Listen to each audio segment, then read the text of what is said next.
ನಮಸ್ತೆ ಸ್ನೇಹಿತರೆ. ರಾಣಿ ಚೆನ್ನಮ್ಮ ವಿಶ್ವವಿದ್ಯಾಲಯದ BA 3ನೇ ಸೆಮಿಸ್ಟರ್ ಅವಶ್ಯಕ ಕನ್ನಡದ ಮೊದಲನೇ ಒಂದು ಕಾವ್ಯಭಾಗ ಪೊಲ್ಲಮೆಯೇ ಲೇಸು ನಲ್ಲರ ಮೈಯೊಳು ಅಂತ ಹೇಳಿ ಜನನ ಯಶೋಧರ ಚರಿತೆಯ 2ನೇ ಅವತಾರದಲ್ಲಿ ಬರುವಂಥ 5 ಪದ್ಯಗಳನ್ನು ಅಭ್ಯಾಸಕ್ಕೆ ಇಟ್ಟಿರುವಂಥದ್ದು. ಆವಂತಿ ದೇಶದ ಉಜ್ಜಯಿನಿಪುರದ ರಾಜನಾದಂಥ ಯಶೋಘ ಮತ್ತು ಚಂದ್ರಮತಿ ಅತ್ಯಂತ ಸುಖದಿಂದ ಜೀವನವನ್ನು ನಡೆಸ್ತಾ ಇದ್ದಂಥದ್ದು. ಇಡೀ ರಾಜರುಗಳಲ್ಲಿಯೇ ಆತ ತಿಲಕಪ್ರಾಯನಾಗಿದ್ದಂಥವನು. ಅವರಿಗೆ ಹುಟ್ಟಿದಂಥ ಮಗನೇ ಯಶೋಧರ. ನೋಡೋದಕ್ಕೆ ಸುರದ್ರೂಪಿ, ಹಾಗೆ ವಿದ್ಯೆಯನ್ನು ಕಲಿತಂಥವನು, ಹಾಗೆ ತನ್ನ ಪರಾಕ್ರಮವನ್ನು ಪ್ರದರ್ಶಿಸುವಂಥವನು, ಇಡೀ ಭೂಮಂಡಲವನ್ನೇ ಗೆಲ್ಲುವಂಥ ಸಾಮರ್ಥ್ಯವನ್ನು ಹೊಂದಿದಂಥವನು. ಇಂತಹ ಸುರದ್ರೂಪಿ ವ್ಯಕ್ತಿಗೆ ಅಮೃತಮತಿ ಎನ್ನುವಂಥವಳು ಹೆಂಡತಿಯಾಗಿ ಬರುವಂಥದ್ದು. ಯಶೋಧರನಿಗೆ ಆತನ ಮನದನ್ನಿಕೆನೇ ಯಾರು ಅಂತಂದರೆ ಅಮೃತಮತಿ ಅಂತ ಹೇಳಿ ಕವಿ ಇಲ್ಲಿ ಅವರಿಬ್ಬರ ಪ್ರೀತಿಯನ್ನು ವರ್ಣಿಸುವಂಥದ್ದು. ಸುಮಾರು 10 ಪದ್ಯಗಳನ್ನು ನೋಡಿದ್ವಿ. ಮುಂದಿನ ಪದ್ಯಗಳನ್ನು ನೋಡೋಣ. ಅವನಿಪಂ ಓರ್ಮೈ ಸಭ ಭವನದಿ ಅಂಬರ ತರಂಗಿಣಿ ಪುಳಿನ ಮನೇರ್ವ ಹಂಸನಂತೆ ಶಯ್ಯ ಧವಳ ಪ್ರಸಾದ ತಳಮನ್ ಏರಿದನ್ ಅರಸ. ಪ್ರಣಯ ಪಕ್ಷಿಗಳಾದಂಥ ಯಶೋಧರ ಮತ್ತು ಅಮೃತಮತಿಯರ ದಾಂಪತ್ಯವನ್ನು ವರ್ಣಿಸುವಂಥ ಕವಿ ಹೇಳ್ತಾನೆ, ಅವನಿಪಂ ಓರ್ಮ, ಒಮ್ಮೆ ಯಶೋಧರ ತನ್ನ ರತ್ನಖಚಿತವಾದಂಥ ಸಭಾಮಣಿ ಭವನ ಅಂದರೆ ಸಭಾಮಂದಿರದಿಂದ ಎದ್ದು ತರಂಗಿಣಿ ಪುಳಿಮನೇರುವ ಹಂಸನಂತೆ, ಅಂದರೆ ತರಂಗಿಣಿ ಅಂತಂದರೆ ಇಲ್ಲಿ ನಾವು ಆಕಾಶಗಂಗೆ ಅಥವಾ ನಕ್ಷತ್ರ ಪುಂಜಗಳು ಅಂತ ಹೇಳ್ತೀವಿ, ನಕ್ಷತ್ರಗಳ ಗುಂಪು ಅಂತ ಹೇಳ್ತೀವಿ. ಆ ಇರುವಂಥ ಸ್ಥಳಕ್ಕೆ, ಆ ನಕ್ಷತ್ರ ಪುಂಜಗಳಿರುವಂಥ ಸ್ಥಳಕ್ಕೆ ಹಂಸ ಪಕ್ಷಿ ಏರಿ ಹೋಗುವ ಹಾಗೆ ಇಲ್ಲಿ ಯಶೋಧರ ತನ್ನ ಮನದನ್ನೆಯಾದಂಥ ಅಮೃತಮತಿಯನ್ನು ಹುಡ್ಕೊಂಡು ತನ್ನ ಶಯನಾಗ್ರಹಕ್ಕೆ, ಧವಳದ ಅಂತ ಹೇಳ್ತಾರೆ. ಧವಳದ ಅಂದರೆ ಇಲ್ಲಿ ಶುಭ್ರವಾದಂಥ ಅಥವಾ ಬೆಳ್ಳನೆಯ ಅಂತ ಹೇಳ್ತೀವಿ. ಅರಮನೆಯ ರಾಜ ಅಂತಂದಾಗ ಸಹಜವಾಗಿ ಆತನ ಶಯನಾಗ್ರಹ ಅಥವಾ ಮಲಗುವ ಕೋಣೆ ಹೇಗಿರ್ತದೆ ಅನ್ನೋ ಕಲ್ಪನೆಯನ್ನು ಕವಿ ಇಲ್ಲಿ ಕೊಡ್ತಾನೆ ನಮಗೆ. ಹೀಗಾಗಿ ತನ್ನ ಶಯಾಗ್ರಹಕ್ಕೆ ಏನು ಮಾಡ್ತಾ ಇದ್ದಾನಂದರೆ ಪ್ರವೇಶವನ್ನ ಮಾಡ್ತಾ ಇರುವಂಥದ್ದು. ಅಮೃತಮತಿ ಸಹಿತಾಂ ಚಂದ್ರಮತಿಯ ಸುತನಂತು ಮೆರೆವ ಧವಳಾಧರದೋಳ್ ಅಭ್ರಮಂ ವೆರ ಅಭ್ರಂ ಗಜಂ ವಿಭ್ರಮದಿಂದಂ ಸೆಜ್ಜರಕ್ಕೆ ಬಂದವೋಲ್ ಎಸಗುಂ.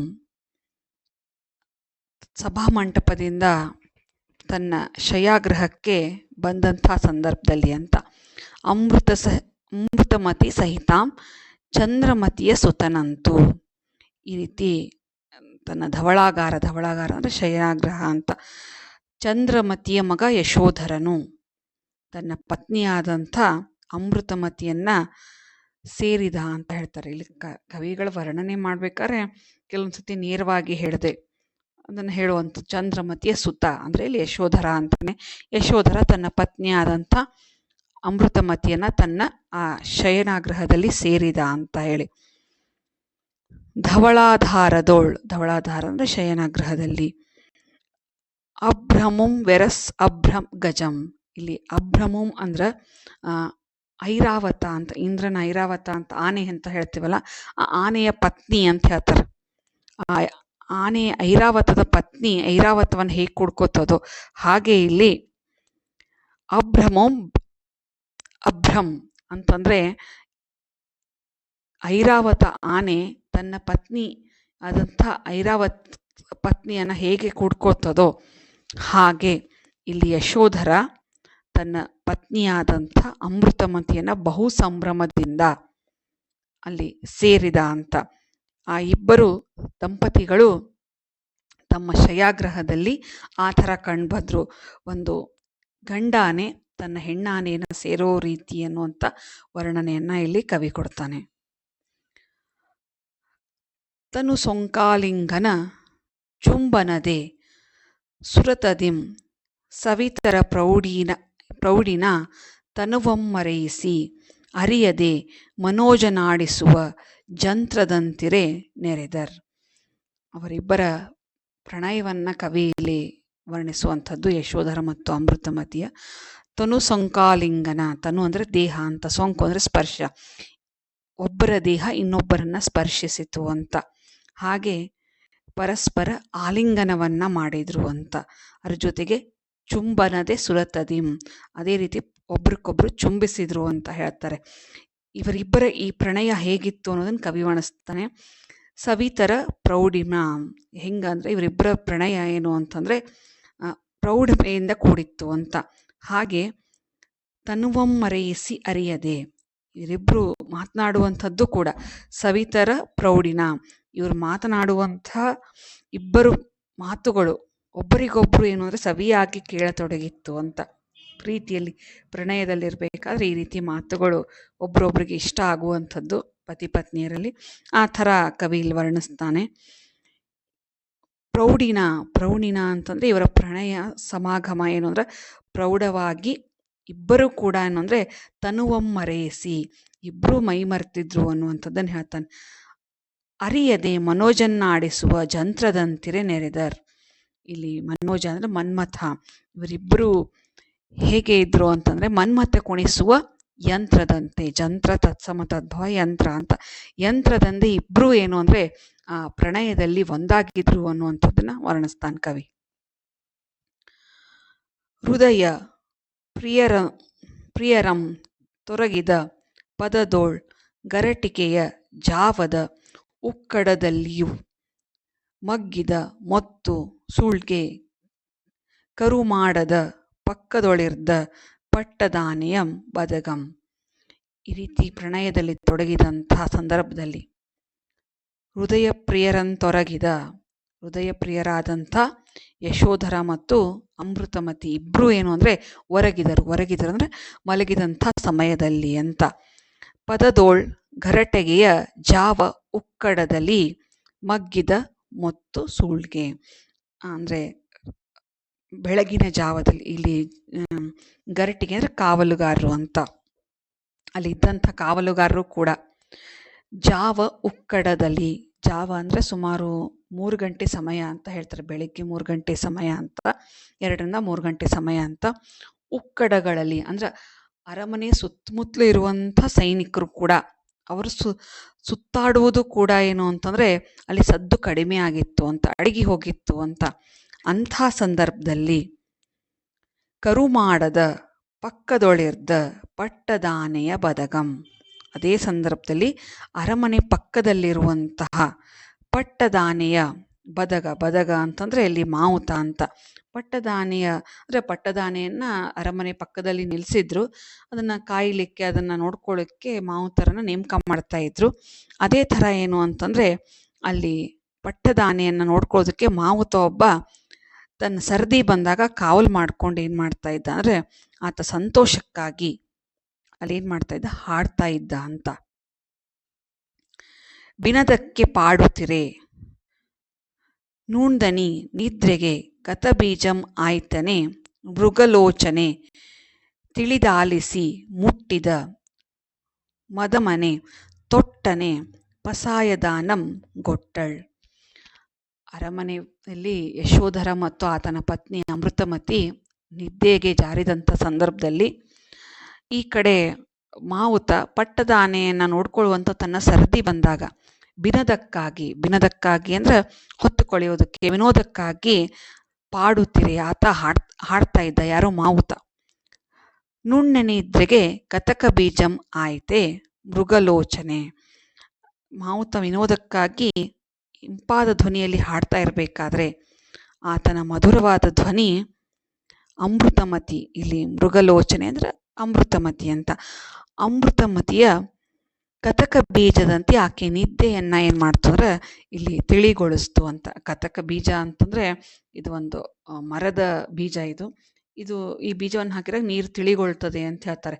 ಹಾಗೆ ಆಕೆ ನಿದ್ದೆಯನ್ನ ಇದೇನ್ ಮಾಡ್ತಂದ್ರ ಆತನ ಹಾಡು ಅಲ್ಲಿ ತಿಳಿಗೊಳಿಸ್ತು ಅಂತ. ತಿಳಿಸಿದಾಲಿಸಿ ಮುಟ್ಟಿದ ಮದಮನೆ ತೊಟ್ಟನೆ ಪಸಾಯ ದಾನಂ ಗೊಟ್ಟಳು. ಯಾವಾಗ ಅವಳು ನಿದ್ದೆಯಿಂದ ಎಚ್ಚರ ಆದ್ಲೋ ಮಾವುತನ ಹಾಡು ಅವಳ ಕಿವಿಯನ್ನಷ್ಟೇ ಮುಟ್ಟೋದಲ್ಲ, ಬದಲಾಗಿ ಅವಳ ಮನಸ್ಸನ್ನು ಕೂಡ ಮುಟ್ಟಿತು ಅಂತ. ಆ ಹಾಡನ್ನ ಕೇಳಿದ ತಕ್ಷಣವೇ ತೊಟ್ಟನೆ ಪಸಾಯ ದಾನಂ ಗೊಟ್ಟಳು, ಕೂಡಲೇ ತನ್ನ ಮನಸ್ಸನ್ನ ಉಡುಗೊರೆಯಾಗಿ ಮಾವುತನಿಗೆ ಕೊಟ್ಟಳು ಅಂತ. ಅಂದ್ರೆ ತಕ್ಷಣವೇನು ಅಂತಂದ್ರೆ ಆತನ ಬಗ್ಗೆ ಅವಳಿಗೆ ಒಂದು ರೀತಿ ಮೋಹ ಕಾಮನೆ ಬೆಳೆದ್ಬಿಡ್ತು. ತನ್ನ ಮನಸ್ಸನ್ನೇ ಆತನಿಗೆ ಉಡುಗೊರೆಯಾಗಿ ಕೊಟ್ಟಳು, ಪಸಾಯ ದಾನ ಕೊಟ್ಟಳು ಅಂತ ಹೇಳಿ ಆ ಕವಿಯಲ್ಲಿ ಹೇಳುವಂಥದ್ದು. ಅಂತ್ಯಸೆಯೇ ಪಾಡುತ್ತಿರೆ ತದ್ದಂತಿ ತದ್ದಂತಿ ಪನತಿ ನೂತನ ಅತಿ ನೂತನ ಗೀತ ಪಾತನ ವಿಕಲ ಸಾಂತ್ವೆಗೆ ನೋಡುವ ಕೊಡುವ ಚಿಂತೆ ಕಡಲ್ವರಿದಂದು ಬೆಳಗಿಪ್ಪಂ ಇನೆಗಂ. ಯಾವಾಗ ಅಂತ್ಯಸೆಯೇ ಪಾಡುತ್ತಿರೆ, ಮಾವುತ ಅದೇ ರೀತಿಯಾಗಿ ಮಧುರವಾದಂಥ ಹಾಡನ್ನು ಹಾಡ್ತಾ ಇರಬೇಕಾದ್ರೆ ತದ್ದಂತಿ ಅವನ ಅತಿ ನೂತನ ಗೀತ, ಅವನು ಹಾಡ್ತಿದ್ದಂಥ ಹಾಡು ಅವಳಿಗೆ ನೂತನವಾದ ಹಾಡಿನಂತೆ ಕಿವಿಗೆ ಬೀಳ್ತಾ ಇತ್ತು ಅಂತ. ಆತನಿಗದು ಹಾಡು ಹಳೇದಿರ್ಬೋದು, ಆದರೆ ಅವಳು ಮೊದಲನೇ ಬಾರಿ ಕೇಳ್ತಾ ಇದ್ದಿದ್ರಿಂದ ಅಥವಾ ಗಮನಿಸಿದ್ರಿಂದ ಆಕೆ ಅವನು ಹಾಡ್ತಿರುವಂಥ ಹಾಡು ಅತ್ಯಂತ ನೂತನವಾಗಿ ಅನಿಸ್ತಾ ಇತ್ತು ಅಂತ. ಪಾತನ ವಿಕಲ ಸಾಂತ್ವೆಗೆ ಅಂದ್ರೆ ಇಲ್ಲಿ ಅಮೃತಮತಿ ಮನಸ್ಸೇನಾಯ್ತು ಅಂದ್ರೆ ಕದಡಿ ಹೋಯ್ತು ಅಂತ. ವಿಕಲ ಅಂದ್ರೆ ಕದಡಿ ಹೋಯ್ತು ಅಂತ. ನೋಡುವ ಕೊಡುವೆ ಚಿಂತೆ ಕಡಲ್ವರಿದಂದು ಬೆಳಗಿನೆಪ್ಪ ಆಕೆಗೆ ಆವಾಗಲೇ ಬೆಳಗಾಗಿ ಹೋಗ್ಬಿಡ್ತು, ಕಣ್ಣಲ್ಲೇ ಬೆಳಗಾಗಿ ಹೋಯ್ತು. ಇನ್ನು ವಾಸ್ತವದಲ್ಲಿ ಬೆಳಕಾಗಿರ್ಲಿಲ್ಲ, ಆದರೆ ಯಾವಾಗ ಆತನ ಹಾಡನ್ನ ಕೇಳಿದ್ಲೋ ಆಗ್ಲೇ ಅವಳಿಗೆ ಬೆಳಗಾಗಿ ಹೋಯ್ತು. ಅಷ್ಟೇ ಅಲ್ಲದೆ ಇನ್ನೂ ಹಗಲಾಗೋವರೆಗೂ ಬೆಳಕಾಗೋವರೆಗೂ ನೋಡುವ, ಅವನನ್ನು ಹೇಗೆ ನೋಡ್ಲಿ ಅನ್ನುವಂಥ ಚಿಂತೆ, ಕೊಡುವ ಹಾಗೆ ಅವನನ್ನು ಹೇಗೆ ಕೂಡಲಿ ಅನ್ನುವಂಥ ಚಿಂತೆ ಕಡಲಂತೆ ಉಕ್ಕಿ ಹರಿಯಿತು ಅಂತ ಕವಿ ಹೇಳ್ತಾನೆ. ಕಡಲ್ವರಿದಂದು ಬೆಳಗಿನಪ್ಪೆನಗೆ, ಬೆಳಗಿನವರೆಗೂ ಆತನ ಹೇಗೆ ನೋಡೋದು, ಆತನ ಹೇಗೆ ಸಂತಿಸೋದು, ಭೇಟಿ ಆಗೋದು ಅಂತ ಹೇಳಿ ಆ ಚಿಂತೆಯೇ ಏನು ಅಂದ್ರೆ ಆಕೆಗೆ ಸಮುದ್ರದಂತೆ ಉಕ್ಕಿ ಹರಿತಾ ಇತ್ತು ಅಂತ ಹೇಳಲಾಗ್ತದೆ. ಮನದನ್ ಅಳಪ್ಪ ಕೆಳದಿಗೆ ಮನಂ ಮುಂದಿಟ್ಟು ಬಳಿಕ ಕುಳುಪಿದೊಡವಳಾತನ ರೂಪ ಕಂಡು ಕಣ್ಗಂ ಮನಕ್ಕೆ ಮುದ್ಗಾರವೆತ್ತು ಭೊಂಕನೆ ಮಗುಳ್ದಳ್. ಒಬ್ಬ ಮಾವುತನನ್ನ ಹಾಡನ್ನ ಕೇಳಿ ಆತನಿಗೆ ಮನಸೋತಂಥ ಅಮೃತಮತಿ ಮನದನ್ನಳಪ್ಪ ಕೆಳದಿಗೆ, ಬೆಳಗಾದ ಕೂಡಲೇ ಅಮೃತಮತಿ ತನ್ನ ಕೆಳದಿ ಅಂದರೆ ಇಲ್ಲಿ ಗೆಳತಿ ಅಂತ ಆಗುತ್ತೆ, ಅಥವಾ ದೂತೆ ಸೇವಕಿ ಅಂತಲೂ ಹೇಳ್ಬೋದು, ಗೆಳತಿ ಅಂತ ಹೇಳ್ತೀವಿ.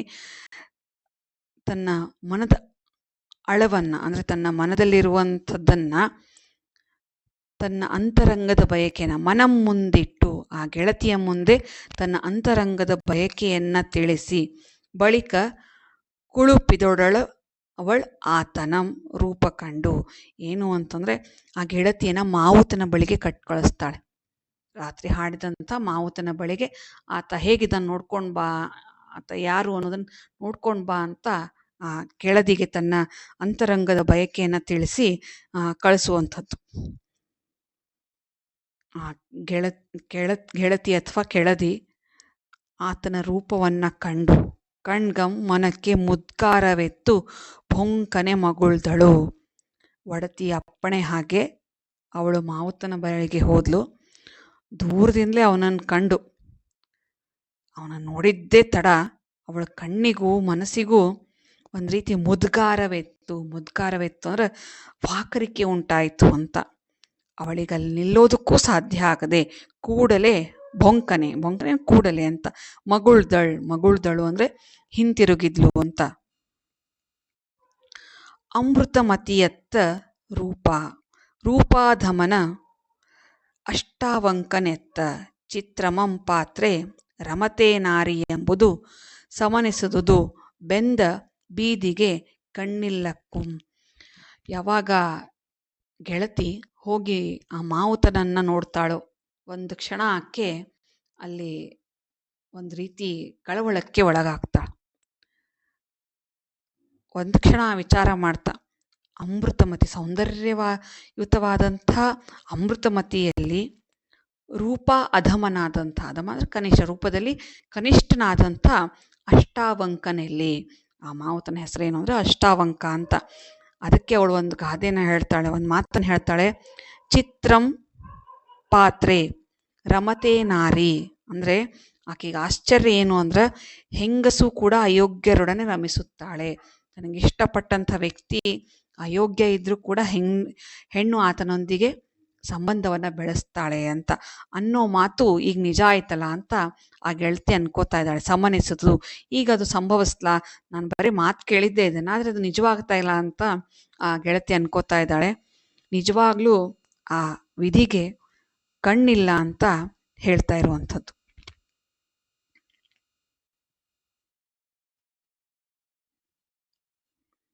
ನಿಜವಾಗ್ಲೂ ಆ ವಿಧಿಗೆ ಬೆಂದ ಬೀದಿಗೆ, ಬೀದಿ ಅಂದರೆ ವಿಧಿ ಅಂತ, ಕಣ್ಣಿಲ್ಲಕ್ಕೂ, ನಿಜವಾಗ್ಲೂ ಆ ವಿಧಿಗೆ ಕಣ್ಣಿಲ್ವೇನೋ ಅಂತ ಆ ಗೆಳತಿ ಅಮೃತಮತಿಯನ್ನು ಕುರಿತು ಹೇಳುವಂಥದ್ದು.